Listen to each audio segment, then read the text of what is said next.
Good morning, everybody. I'm Alistair Mant, Head of Business Transformation at UK-GBC, and welcome to the first of our 3 webinars on accounting for climate risks through the TCFDs. This is just to check that you're at the right webinar. If this isn't what you want to learn about, then I suggest that you go and use your time in a different way.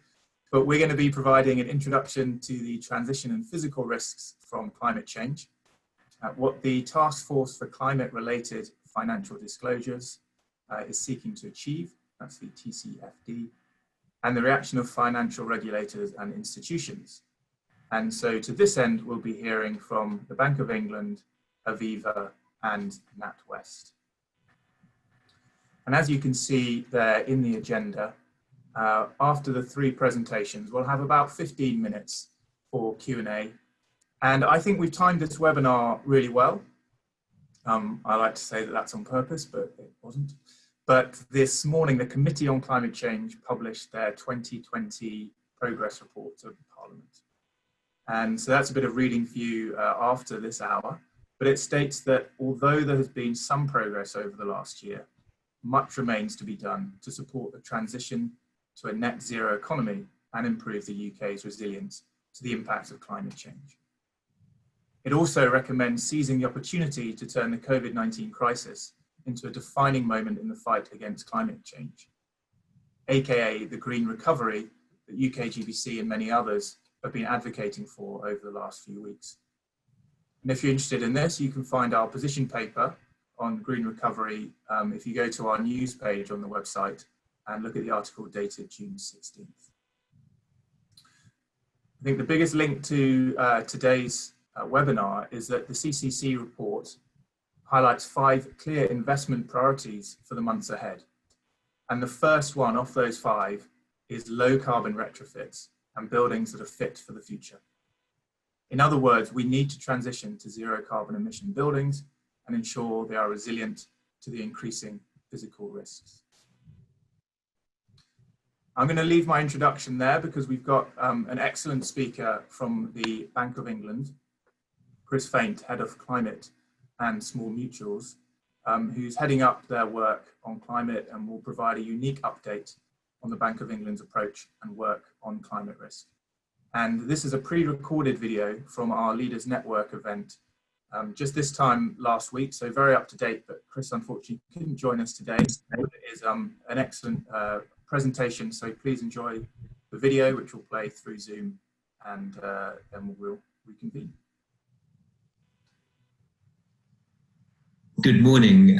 Firstly, I'd like to thank you for inviting me to speak today under what are truly exceptional circumstances. I mean, looking at the COVID situation, I think one of the silver linings that has come out of this is an increased recognition that some risks are novel, some risks do not respect international borders, and that we should never be complacent about what is around the corner. And that is, of course, a perfect segue into talking about climate change, where all of those parallels exist. And it would be great to explore some of the COVID points when we discuss in the panel later.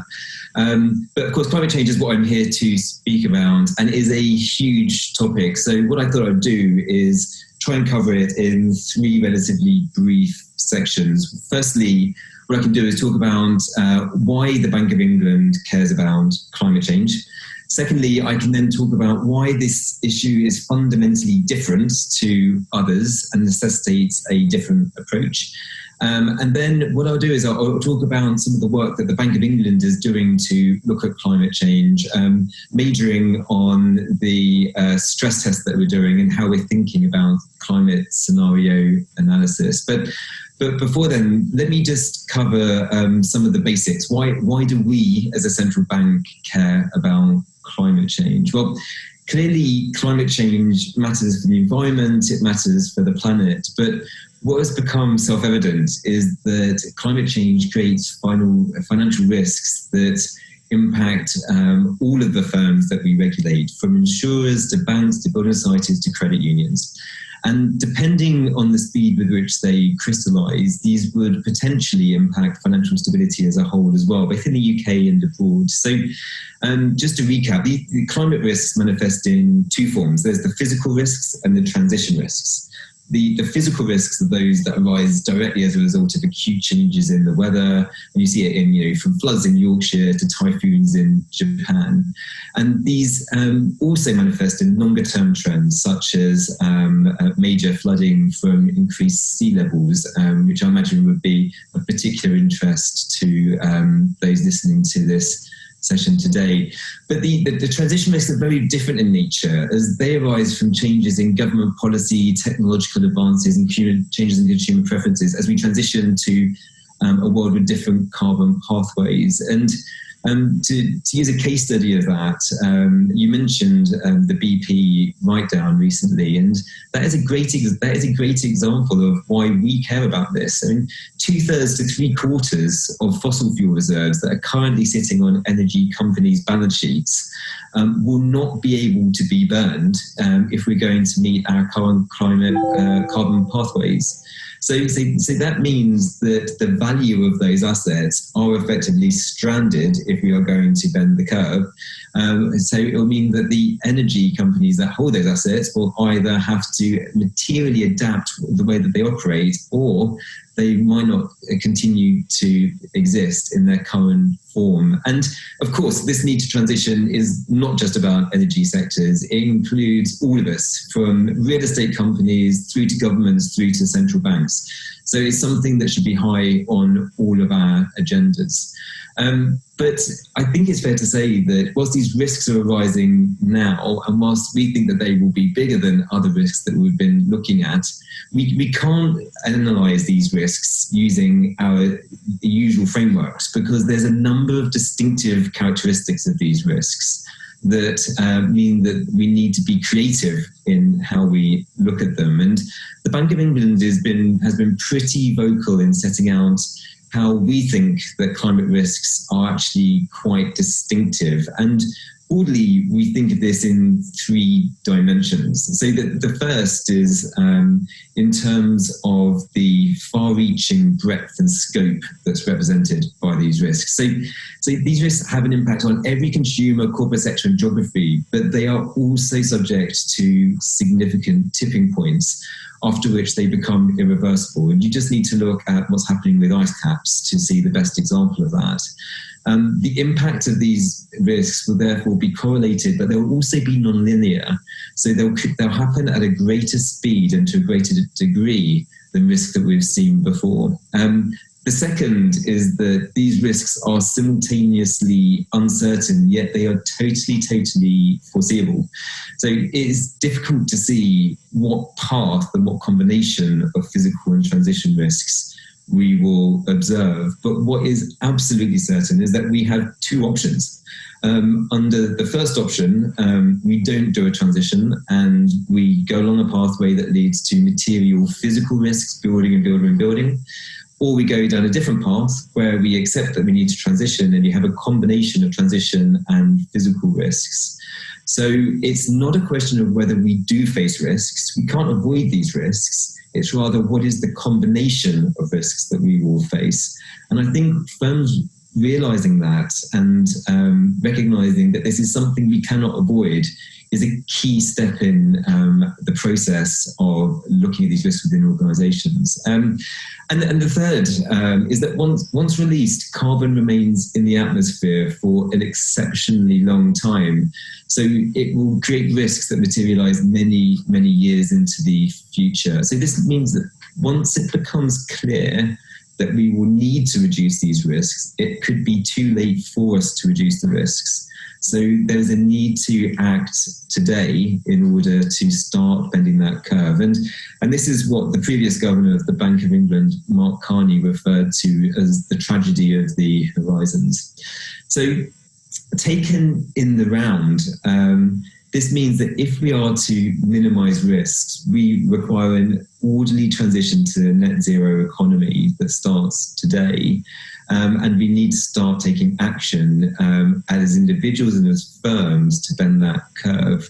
And for all of us, we need to take a strategic stance. and not a responsive one. And leadership is a key driver, I think, of us being able to actually enact change. So given all of that, you can see why the Bank of England is particularly worried about climate change and the risks that it gives rise to. So we've been doing a huge amount of work to try and understand this. But today, what I thought I might do is just briefly talk about one of the areas we're looking at, which is reporting, and you touched on this before, Julie.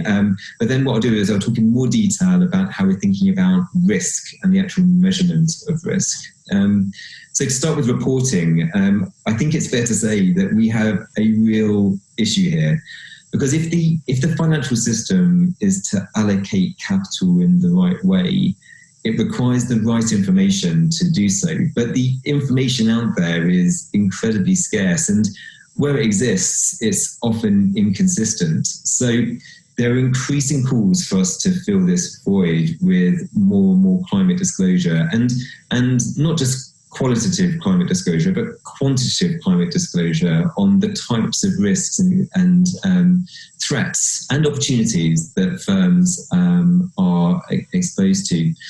And these calls for disclosure are getting louder and louder. And there's a couple of catalysts for this, really. I mean, the first is that the climate agenda is getting bigger, so the calls are getting louder.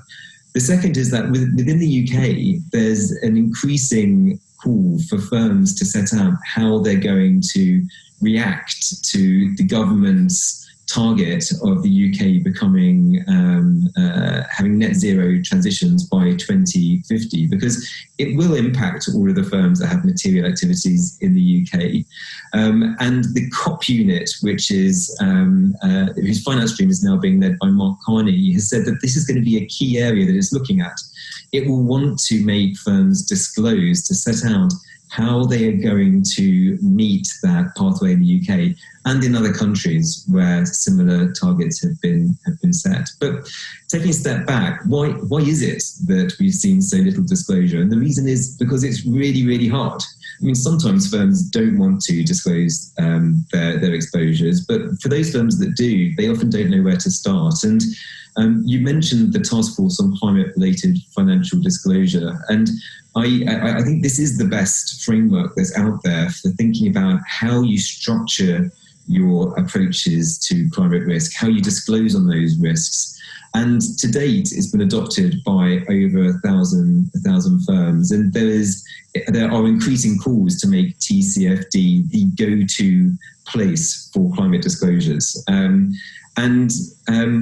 And I think what we're going to see over the next year is a crystallization of that call to actually say that TCFD should not only be the go-to place, but it should become mandatory for firms to disclose in line with TCFD. And I don't just mean financial firms, I mean real economy and financial firms. So it would include those on this call as well. And a first step in the UK has been made towards doing that by the government announcing a task force to explore what the pathway to mandatory disclosure would look like. And that's been set up at the moment, and it might even disclose its pathway as early as this year. And the FCA has also said that it's looking at making premium listed firms disclose in line with TCFD on a comply or explain basis. So I think it's fair to say that reporting climate exposures is a hot topic at the moment. But let me turn to risk, because risk is what central banks are focused on. It's the main reason that we exist. And within the Prudential Regulation Authority, which is the regulatory arm of the bank, we noticed that insurers and the banks that we regulate were not thinking about climate risk when we surveyed them a couple of years ago. Only 10% of firms were thinking about it strategically, and even fewer were seeking to quantify it. And the reason for that was that even where firms recognized there was a risk, they said, look, it's just too hard to quantify it. There's too many unknowns. And because the data from the past is not indicative of what's going to happen in the future with these unprecedented changes, they said, we don't have the tools to do it. So what we have done is we've said that firms need to start looking at this, and we've set expectations for firms to look at it. But we've also launched a climate stress test that will make the largest firms, the insurance companies and the largest banks look at this for the first time in a concurrent way. And the exercise will launch next year. It was due to launch this year, but we've pushed it back, recognising some of the restrictions from the COVID crisis. And what it will do is a number of firsts. So for the very, very first time, it will stress banks and insurers together. For the first time, instead of looking at stresses over 3 or 4 years, it will say, look, climate doesn't happen over 3 or 4 years, it happens over decades. So we'll be asking firms to look at scenarios that stretch 30, 40 years into the future to examine exactly what their business models will look like under different scenarios. And the scenarios that we will be using will effectively benchmark different combinations of what we think can happen. So there will be 3 main scenarios that we will be asking firms to model. There's one scenario, which is effectively a do-nothing scenario. So that's a scenario where there's no policy change or no technology change, and physical risks just get bigger and bigger and bigger. The opposite scenario is a smooth transition where firms start the transition, the economy starts to transition now, and there are some transition risks, but it means that physical risks are reduced. And the third one is the really impactful late transition. So this is where we don't make the transition now, we wait for a decade or so, and then we suddenly have to quickly make the transition. And that transition is not orderly. It leads to a larger number of stranded assets and a larger number of write-downs in the economy. These scenarios are going to be populated, and they're also going to be available for all firms to look at, so not just financial firms, but firms in the real economy. Because we recognise that it's not just financial firms that will be needing to do these exercises. So for all of those on this call, if you're thinking about ways to do your own scenario analysis, I would draw your attention to a couple of things. The first thing is the work of the NGFS. So the NGFS is a group of central banks that the Bank of England is an active member of. And what they will be doing later this month is releasing the scenarios that I've just talked to at a relatively high level on a global basis. And what we hope is that these scenarios can act as a independent, unbiased reference scenario for all firms or central banks to use when they undertake scenario analysis. And then those will be iterated over time, so you'll be able to use them over time in your exercises. And those are going to be the basis for the work that we are doing in our climate stress test. And just very quickly, it's worth noting that this climate stress test that we're doing for banks will impact some of your firms, because banks don't create carbon themselves. They represent carbon that is created elsewhere in the real economy. So you should expect your banks to be reaching out to you over the next period to say, how will your firm be impacted by these 3 scenarios over time? And then they will take that and seek to understand how it impacts their own organisations over time. So our expectation is that the climate BES, the climate stress test that we're doing, will touch many of the corners of the economy and really, really help us to understand how climate risks manifest themselves. Now, I could talk about this for a very long time, but I'm afraid I'm running out of time very quickly. So to conclude, we are in a much better place than we were 5 years ago on climate change, with widespread recognition that climate change is a financial risk, and there's the right conversations happening in boards and at senior levels. But there is so much more to be done if we're to manage these unprecedented challenges. And whilst COVID-19 is understandably our key priority at the moment, we should not let it distract us from looking at climate change. And in fact, quite the opposite. In fact, I think COVID-19 has demonstrated that real economy stresses are not a deep tail event. It's demonstrated the folly of waiting for risks to crystallize before they are addressed. So we should use this as a siren call, really, to really step up our efforts to focus on climate risks, develop the tools to be able to manage them, and to help everybody else understand how these are being managed by disclosing what our risks look like. Now, I'm afraid that was very, very quick, but I hope that some of the points that I've talked through and some of the areas that I've driven attention to will be helpful as you seek to embed scenario analysis in your own organisations. Thank you. Great. Well, I hope you agree that was an excellent overview of the risks we face, the difficulty and the move towards making assessment and disclosure mandatory and the different scenarios we should be thinking about. Unfortunately, as I said, Chris isn't here to take questions later, but I think we're about to post the NGFS, the first documents, which he alluded to was about to be released, which actually came out yesterday. So yeah, they've gone up there in the chat bar. So again, after this webinar, please do go and have a look at those. So I'd like to now welcome our next speaker, Lubna Benkerain, Head of Actuarial Function Innovation at Aviva, one of UK-GBC's Gold Leaf members. We have had a few technical issues, so you won't actually be able to see Lubna, but she's joining us by phone. And she does have a set of slides, which we can all see, but she can't see. Bear with us, it will work. But she can see it on her own computer. So Matilda's going to be moving her through those, and Lubna will be talking to them. So I'm going to hand over now to Lubna, and we are on your background slide. Thank you. Thank you, and good morning, everyone. Thank you for giving me the opportunity to speak today about climate change on behalf of Aviva. Climate change presents risks to our customers, our communities, and our businesses.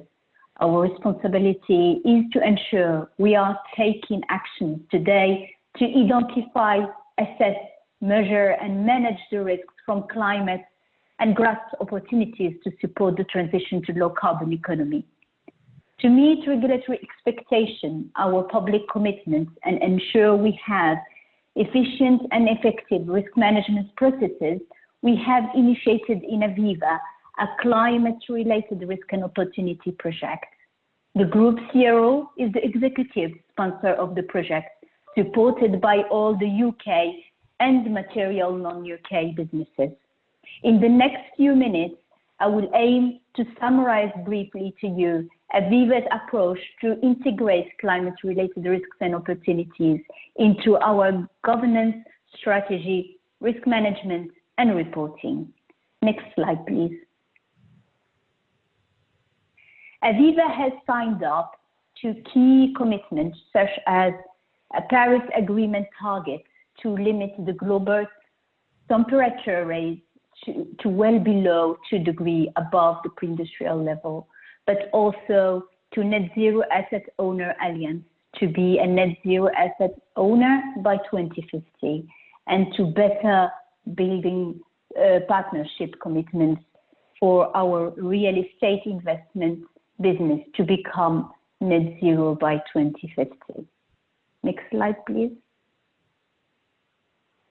Financial institutions could be potentially impacted in a number of different ways. There are risks and opportunities. For example, reduction in investment return and ratings on carbon-intensive assets, enhanced returns in the renewable energy and low-carbon infrastructure, property revaluation and default on loans arising from introduction of new energy efficiency standards, disruption in the insurance market, more risks becoming either inassurable or unaffordable over long term. If policy action is not taken over the next few years, then we are likely to end up in a 4-degree business as usual scenario or worse. Next slide, please. In 2019, Aviva updated the senior management function statement responsibilities to develop an implementation plan in line with the PRA Supervisory Statement 319.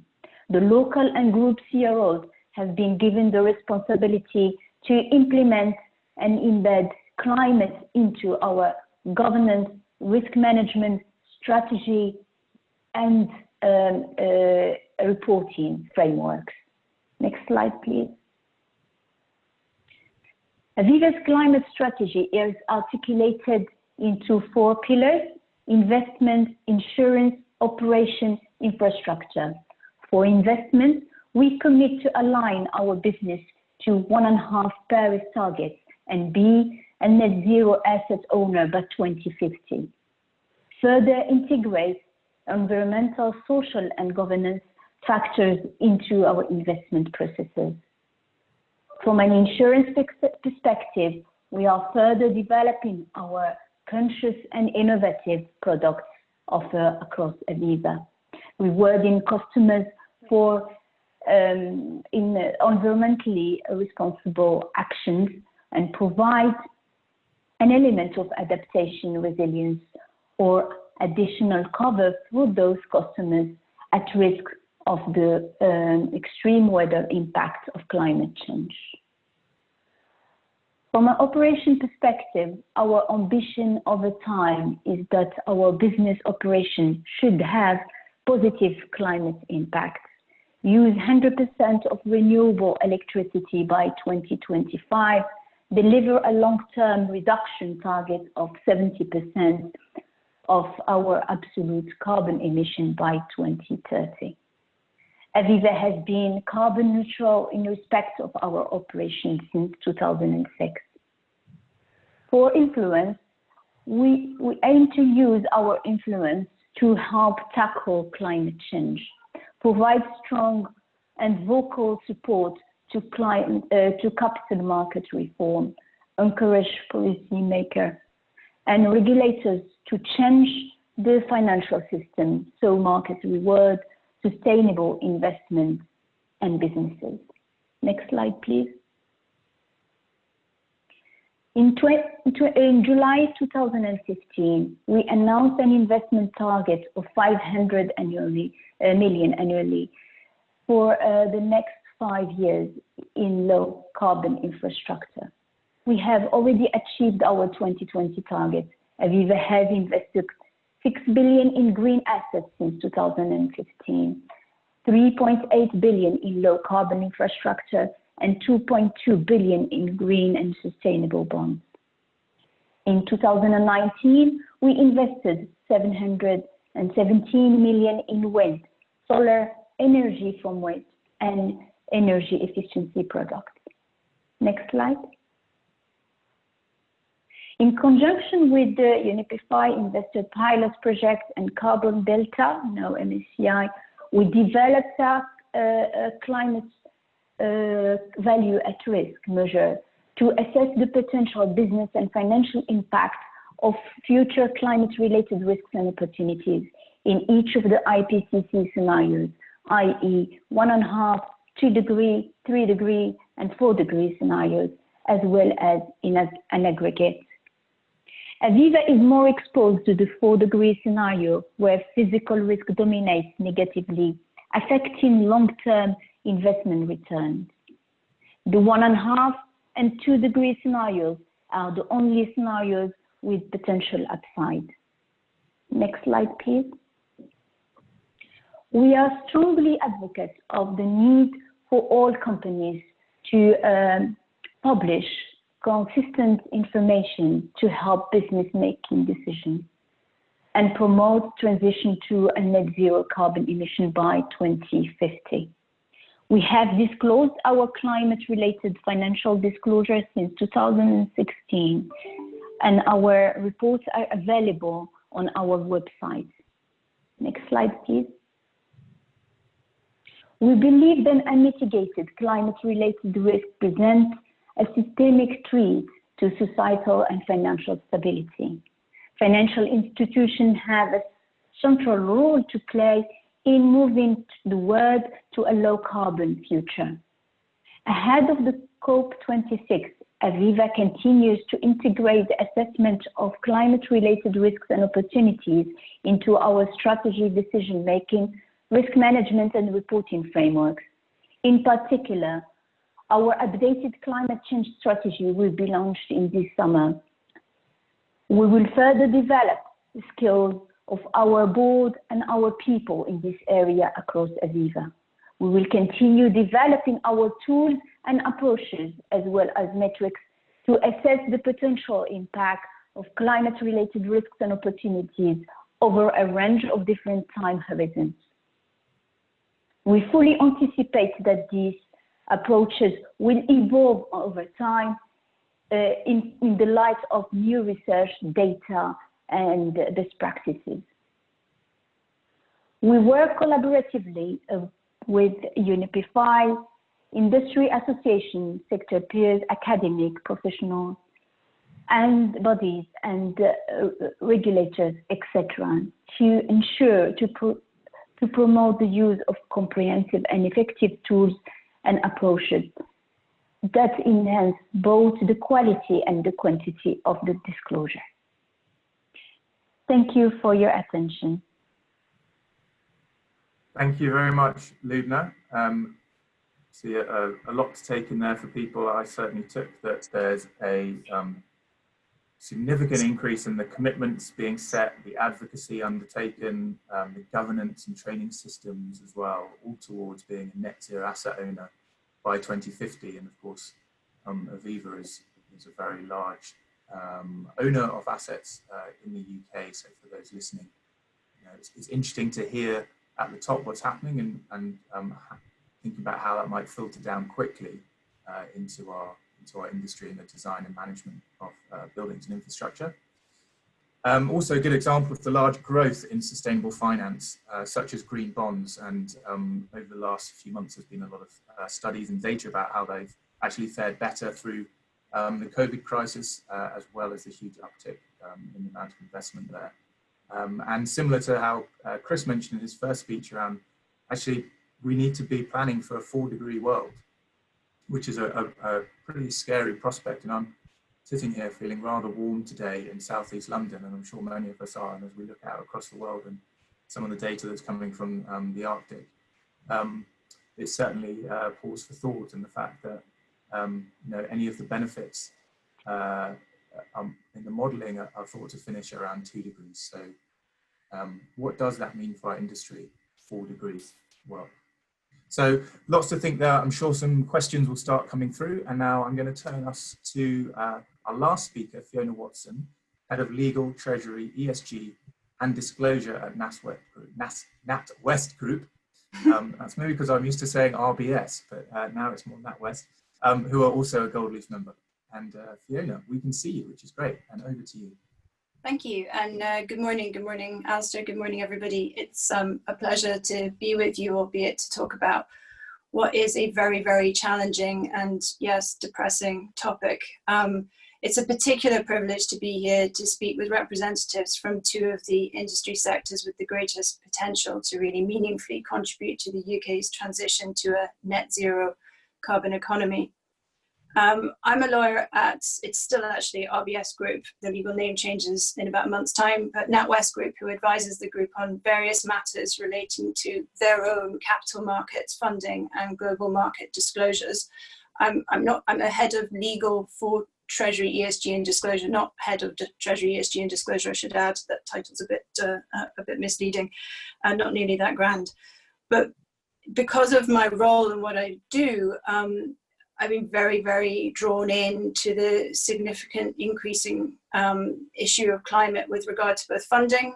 Alistair and Lubna mentioned the increase around green bonds and social bonds, but in particular disclosure, and with that the dialogue around climate, ESG risks and opportunity, which has really become front and centre for almost all stakeholders, not least our board, our prudential regulator, we heard from Chris, rating agencies and investors, but also and critically our customers and our staff.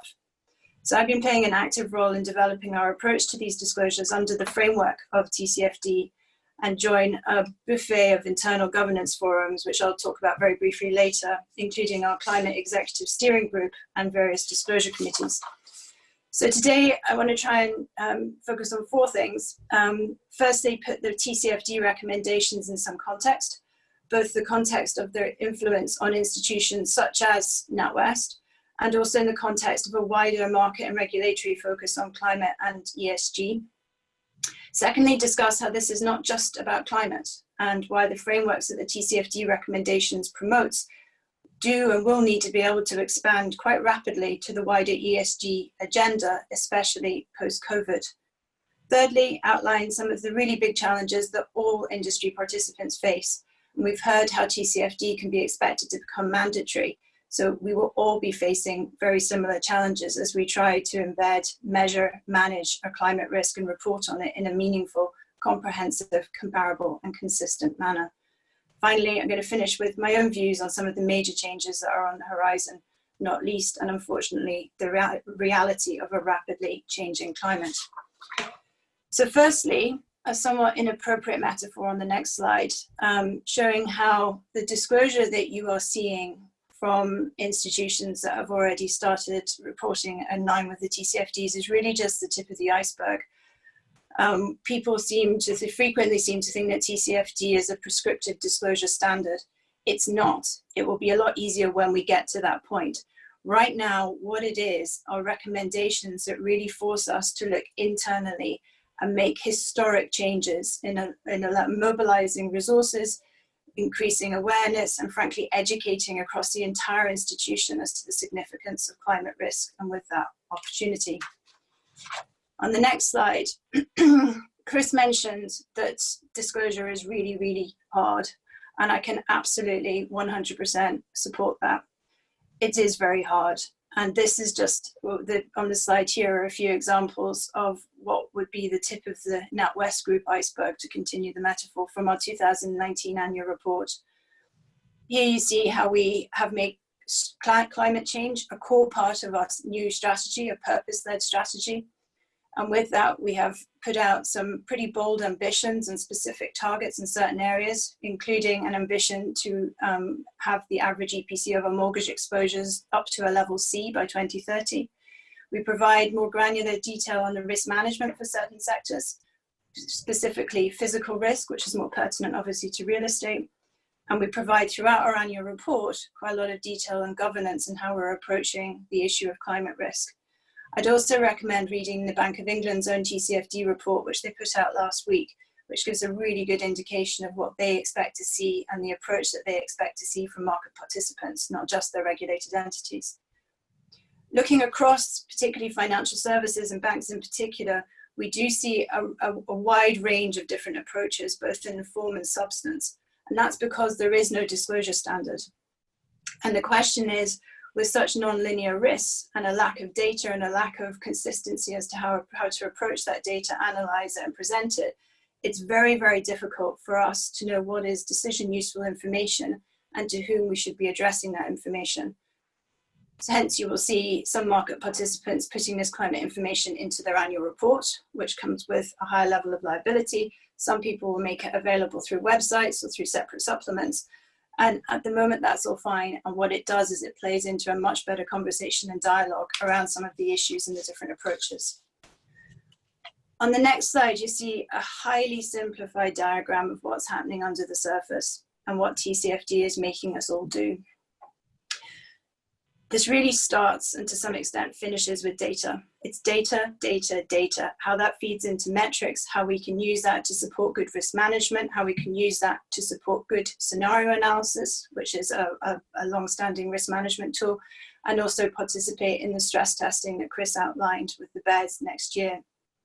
It feeds into our strategy and our targets, obviously, but most critically, it will need to feed into our financial planning process so that we can design the bank to hopefully be resilient to climate change. How we do that is incredibly challenging, and we are not alone in really, really scratching our heads, to put it in colloquial terms, as to how we're going to approach that. How can we make the bank resilient to such a severe non-linear risk? In short, what we can do and what we will do is seek to align to the objectives of the Paris Agreement, which, as you'll know, seeks to limit temperature increase to 1.5 and not more than 2. But as we've heard, we need to be planning for a 4-degree world. So we really need to think very carefully about how we approach that. A quick comment on governance. Here, we've got board level scrutiny, we have a sustainable banking committee, we have executive forums, management forums. But what really is called for here is education, skills and background. And here it fits into the wider dialogue on corporate governance in particular.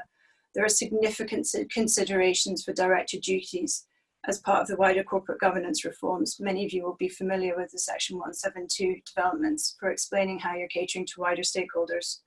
And on that point, I would recommend to you a paper by the World Economic Forum from January 2019 entitled How to Set Up Effective Climate Governance on Corporate Boards. Second context on the next slide. So I've talked about TCFD in the context of NatWest Group as an illustration, but here in the context of the wider market and regulatory drivers that we're seeing. We've heard from Aviva how as an asset owner, an asset manager, it's incredibly important for them to have the detail on the investing, on the institutions in which they're investing.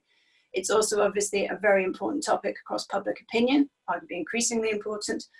So we see it coming through both investors, public opinion, customers, as well as the regulators. And the Bank of England is not alone and playing a key role in, as a member of the Network for Green Financial System of other central banks, and who's put out the scenario analysis, stress testing scenarios that have already been sent round. And in addition to the Bank of England, the PRA, the FCA, pensions regulator, and the FLC have all taken strong stances on this and a coordinated one. We look at the next slide. See here, this is, in my view, some of the key regulatory drivers for climate risk for UK banking. But the point is here, not so much that climate for UK banks, but how this is going to apply to the wider industry and corporates as well, and how it's also expanding scope. And that's most manifest at the moment in the discussions around the European Commission's Green Deal and the EU Recovery Plan, and also in the EU taxonomy regulation, which was finalised last week. There's going to be a clear expansion into the social sphere, and this picks up on the UK notion of a just transition.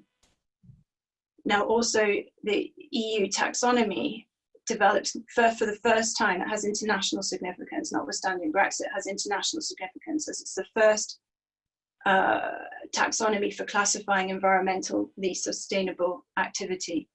And there are 6 principles there, of which 2 relate directly to climate change.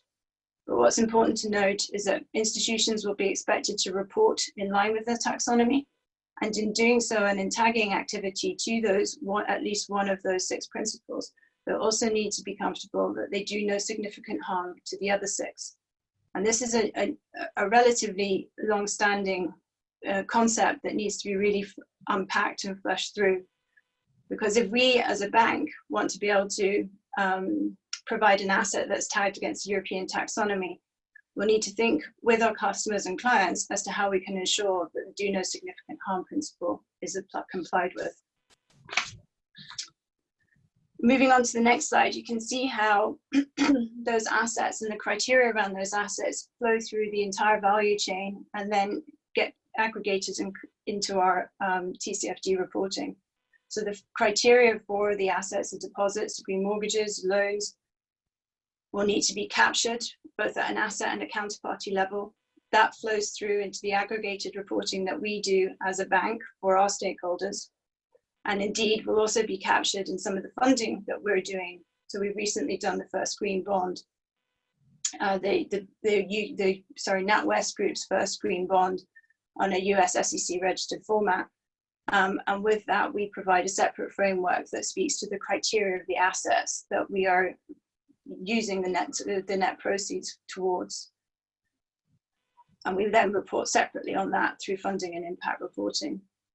So the criteria behind those assets, where they're at inception, are very, very important. And we will also be reaching out, as Chris suggested, in the context of the BES, to gather more and more data from you, both on an asset and a counterparty level. And we'd like that to form the basis of a very constructive and mutual dialogue towards our shared objectives. And finally, some of the big challenges that we're seeing, I've touched on many of them already. We're going to need some standards. We're going to need some standardization to be able to achieve comprehensive, comparable and consistent disclosures. And we've heard how Chris mentioned how there's already a UK task force looking at the pathway towards making those mandatory. There's real thought and discussion around what are the right KPIs and data points at counterparty and an asset level. How can we get that data, and how can we get that data appropriately? It may be okay for a large company to be able to have the resource to provide this data to its counterparties, but clearly a much bigger issue for SMEs and others in the value chain. Methodologies, very big question around how we should approach scope 3 or financed emissions, which is an important scope 3 measurement for financial institutions. So in other words, what are the carbon emissions associated with the activity that we finance? It's ferociously complicated and is crying out for really industry-wide discussions and collaboration. And then finally, and I wouldn't be doing my job as a lawyer if I didn't mention it, a real question around liability. We're looking here at very significant amounts of forward-looking information on the risk profile to certain institutions. It's highly significant to investors. It will be informing hold, buy, sell decisions, but there's no safe harbor for trial and error. And yet we're dealing here in a whole new horizon. So again, we need to think very carefully about getting the right balance, because we, along with others, very much want to be transparent and open and finding solutions to these big problems. Then to finish on this point, a perspective or potential perspective on where this fits and the challenge that's coming and the state that we will be in when it really starts to hit, which just plays into the importance and the imperative of really being front-footed on this issue across the board. And then in summary, I've talked about TCFD in context, talked about expanding scope of climate to the wider ESG agenda and how they're intertwined, some of the big challenges, and then the major changes on the horizon. So Alistair, happy to conclude there. Brilliant. Thank you very much, Fiona. Again, huge amount for people, I think, to think about and what the implications may be for our industry. But great to hear that finance, along with the built environment, have both recognised this requirement for a step change in action on climate risk. We've certainly seen that the last 18 months. Both are now asking, how do we do this? How do we achieve that? And identifying collaboration as absolutely key.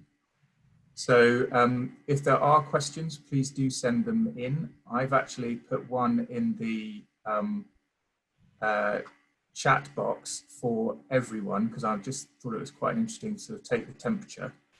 However, would either of our panelists like to come back on that question, which is essentially, is 2050 too late for net zero if we are to de-risk assessments and investments?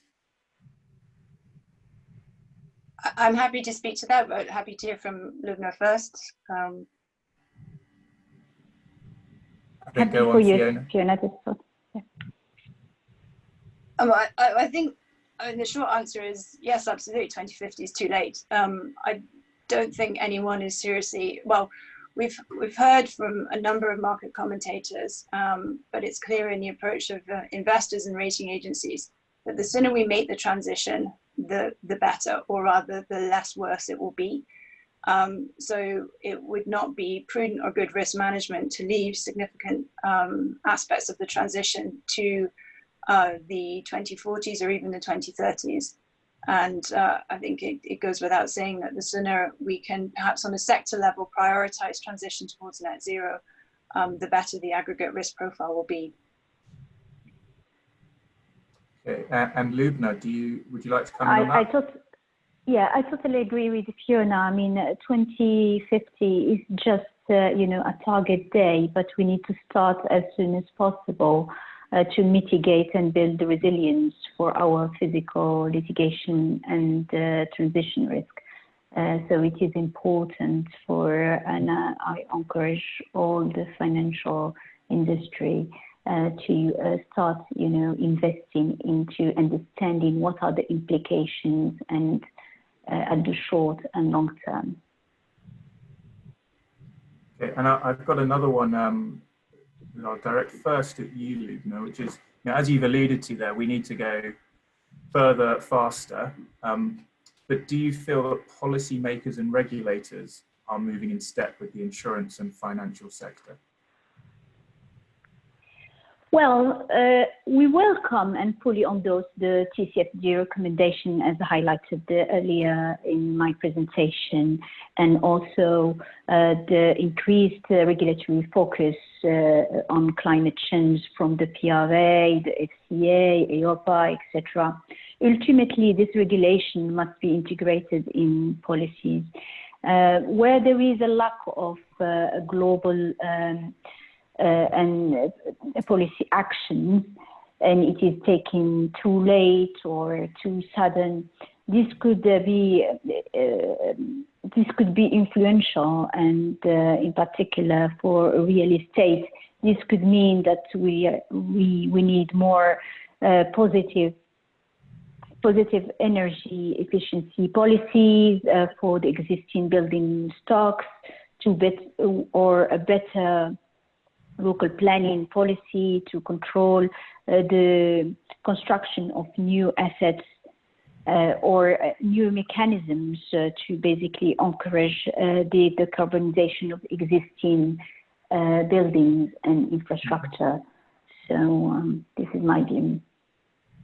Thanks. And Fiona, just because of time, I'm actually going to give you another one with your solicitor's hat on. There's one here coming from Bevan Jones, which a lot of the strategies are around net zero and not so much on resilience and adaptation.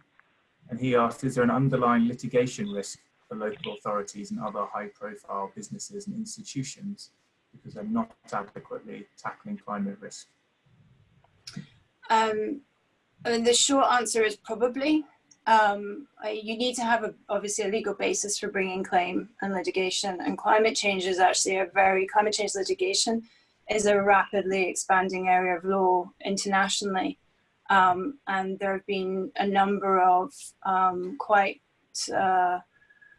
significant judicial findings in the Netherlands under the Human Rights Convention, in the US, where we're seeing a huge amount of litigation around disclosure.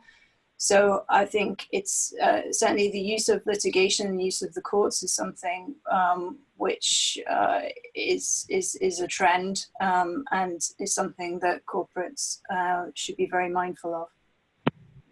Okay, great. Luna, did you have something to add to that? No, thank you. Okay.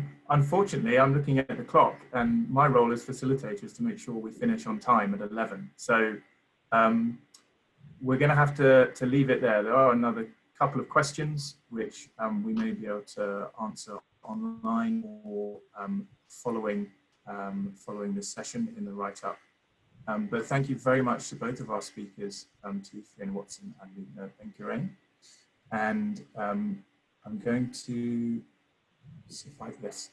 So Matilda, perhaps you could move us on to the next slide. I'm just going to finish up here. Couple of work streams of ours at UK-GBC that you may want to have a look at following this discussion, because it's very relevant. One is the Net Zero Carbon Buildings Framework, so that's more on the transition side. And one is our work around climate resilience and biodiversity to the use of nature-based solutions. And we've got a new program on that, increasing NBS. And I think the links will be put up. There you go. Links being put up now in the chat box. We've got a more upcoming online learning, of course, in this time of COVID. Nothing face-to-face at the moment, but we've got one in next week, health and wellbeing. We've also got the second part of this climate risk webinar, which is on the transition risks, and then the following week, physical risks, and then I'll keep learning. I think that's session 2 of that starts with series 2 in September. You can sign up now. And online, and the links are going up for this, resource packs, course mail series, there's loads there in terms of learning. And we've heard from our speakers today how important it is for us all in our industries, be them finance or property and construction, to upskill. So much understanding to be done, so many answers to be found. So on that note, just to say thank you again to all of our speakers, especially Luna and Fiona, our panelists. Thanks in absentia, I suppose, to Chris, well, that was excellent as well. So thank you very much, everyone. I hope you found that useful, and we will be sending out a follow-up email shortly.